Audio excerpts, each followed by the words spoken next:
Hi Pisces, mid-October, mid-month of October 2024, ito na po ang inyong reading. Kuha lang tayo ng ilang mensaheng gabay para sa inyo dito sa ilang natitirang araw at linggo ng buwan ng Oktubre. Kuha rin tayo ng ilang maring iwan sa inyo nitong darating na full moon this October 17, in the sign of Aries. Tingnan natin kung anong maring iwan na epekto nito or ano pa man, mensaheng gabay.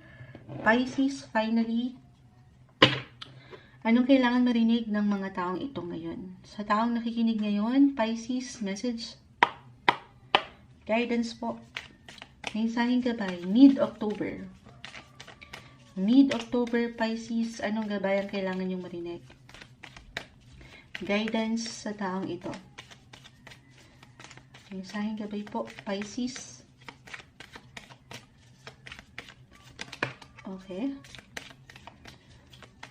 Tayo po ay live na live sa FB, guys. Babalikan ko kayo. Last sign na tayo. After nito, Pisces, mid-October, mid-month of October 2024. Ayun na. Ito na, kumpol na sila. Hindi kailangan katakutan. The Death card ay narito. This one is in reverse. Six of Cups, reverse. Ace of Swords, reverse. Judgment card, reverse. The Star. The Star, the Star, the Star. Knight of Wands, reverse. And Seven of Pentacles. Okay. So, unahin na natin the Death card. Again, hindi kailangan katakutan, laliman, mensaheng gabay lamang po. Meron lang itong kalakip na mensahe. At ito na yun. Ano yun? Merong ilang changes, personal transition, transformation kayong pwedeng maramdaman mid-October. Ito. Pwede po itong may kaugnayan sa inyong pinapahalagahan sa buhay or anything in regards, the Six of Cups is here. In regards family or relatives or anything about your past. Okay, pinapahalagahan. Bigla na-mention ni Moonchild kung ano yung merong value. Hindi man ito something pera, pero sa true lang, kung ipapasok na natin agad-agad itong darating na full moon po, in the sign of Aries, okay, it will highlighted kasi your second house of income, wealth, yung value, okay, the Death card, reverse. Unang pumasok sa isipan ni Moonchild at sa aking pakiramdaman dito, meron bang pagkakautang sa inyo ang ilang tao sa inyong paligid? Okay, someone na kilala nyo na rin, okay, na medyo natagalan ba ito? And this time, aring, ayan, may patala. I feel na meron kayong matutugunan, mahaharap. Or the Death card. Meron kayong makukonclude. Meron kayong matatapos. Reversal po yung energy natin every time. Kung kayo itong merong kakulangan, pagkakautang, or ang ibang tao sa inyong paligid, i-claim na natin. Okay? Aking ulitin, maring ito yung ihaharapin nyo or mabibigyan ng DN ngayong mid-October. Meron kayong mababayaran. Meron kayong masisettle, i-claim na natin. Ayun lang tayo, hindi lang ito something na maaaring medyo nakaramdam kayo ng pagtaas ng ilang gastusin nitong nakalipas, or ngayon pwedeng ihain sa inyo ng universe na minsan parang hindi ko na kaya. Paano kaharapin sa dami ng bayarin? Or sabi ko nga, kung ikukumpara nyo, especially nitong mga nakalipas na buwan, yung bills, maaaring merong ilang extra. Okay, pero i-claim natin dito na may patala ang langit. The Star is here. Masisettle. Masosolusyonan. Makaka-recover kayo. Okay? Ito yung maangat. Yung value. Meron at meron pong papasok. At ito ay something na, sabi ko nga, mula pa rin ito sa patuloy niyong pinaghihirapan. Kasi sa second house po, Diyan pumapasok yung hard-earned income din. Yung matatawag na inalayan ng efforts, ng sipag, the Knight of Wands is here. Okay? Or sabi ko nga, kung merong nagpagkakautang sa inyo, may ilang kakulangan, syempre pinaghirapan nyo rin yun eh.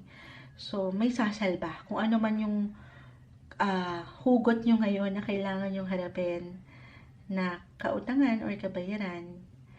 Okay? Ang lawak ng pwedeng iwan ng baraha, pero kumikinang kayo.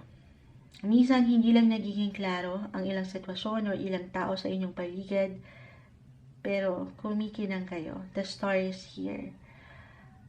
Marahil ay sa patuloy niyong pagkapit doon sa pag-asa. Kasi dito pumapasok yung matatawag niyong hopes.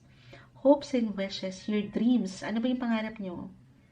Or maybe ngayong mid-October, na ano man yung gusto niyo pang marating, tamang pagpaplano, 7 of Pentacles, at iwas sa pressure, isa-isa lang.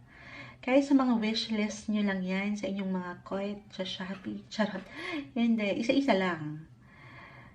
Okay, huwag kayong ma-pressure na baka nahuhuli na kayo, or baka wala ng something, meron po.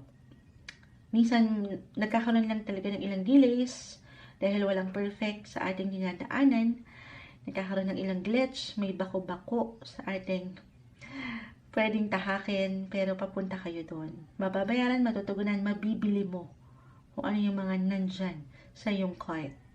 Okay, tiwala lang. Have faith. Okay, kasi the star is here. Have faith doon sa mga tala. Saan ba kayo nag-wish? Have faith sa inyong mga sarili, sa inyong kakayanan. Okay, dito sa inyong pagiging practical lang din. Kung paano nyo tutugunan itong mga pangarap na ito. Syempre pa, you have to take action din.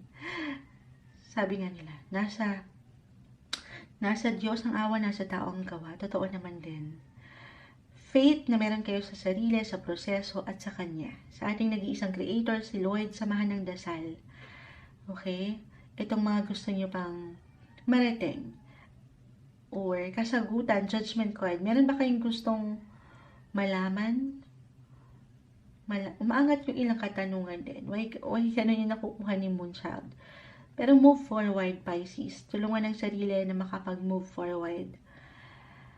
Kaya naman minsan, if this is about relationship, kasi the death card is here, kung meron kayong kailangan i-settle sa part na yan, of course, kayong higit na makapagsasabi. Okay? Pero nakikita ko dito na merong pagpipigil pa. I mean, nilalaban pa ang sitwasyon kasi andito yung pangarap. So, huwag niyong sukuan ng pangarap, lalo pa kung alam niyo naman na ito ay makapag-aambag para sa inyong higit na ikatatatag. Saan? Sa buhay. Life in general. Okay? Hi. Huwag niyong magdudahan po ang inyong mga kakayanan, lalo kung meron kayong ilang plano ngayon pa lang. Huwag na natin paabutin pa yung huwag na natin hintayin yung ilang New Year's resolution nyo sa susunod na taon. Lalo kung pakiramdam ng ilan ay parang napornada itong mga goal nyo this year. Alam niyo yun, yung mga, yung mga resolution nyo ngayong taon, na parang nawala na kayo ng pag-asa, or hindi nyo nailaban kasi hindi nyo napanindigan. This is the best time. Huwag niyong pagdudahan kung ano yung pwede nyo kung ano pa yung kakayanan nyo ngayon. Okay? Yung ngayon naman ang mahalaga. Take it easy again, no pressure, no stress, focus, at walang imposible. Patungo kayo doon. Saan? Sa mga pangarap niyo pa. The star ay narito. Kung ano man yung pwede niyong magawa, maybe a sign na ito para sa ilan sa inyo. It could be physically, mentally, emotionally, again, personal transformation po. May ilang changes. Minsan yung changes na ito hindi kusang inihahain sa ating buhay. Pero kailangan nating gawin. Kailangan nating samahan nung pag-aksyon at tiwala. So, kung ano man yung bubuin nyo ngayon pa lang, mid-October, kahit sa simpleng pagpaplano, unti-unti, samahan ito ng efforts. Yung pundasyon ngayon, pwede kayo makapag-build up ng something maganda at matatag sa future. Tiwala lang, kapit lang, laban lang ngayong mid-month of October. 2024 para sa inyo, Pisces.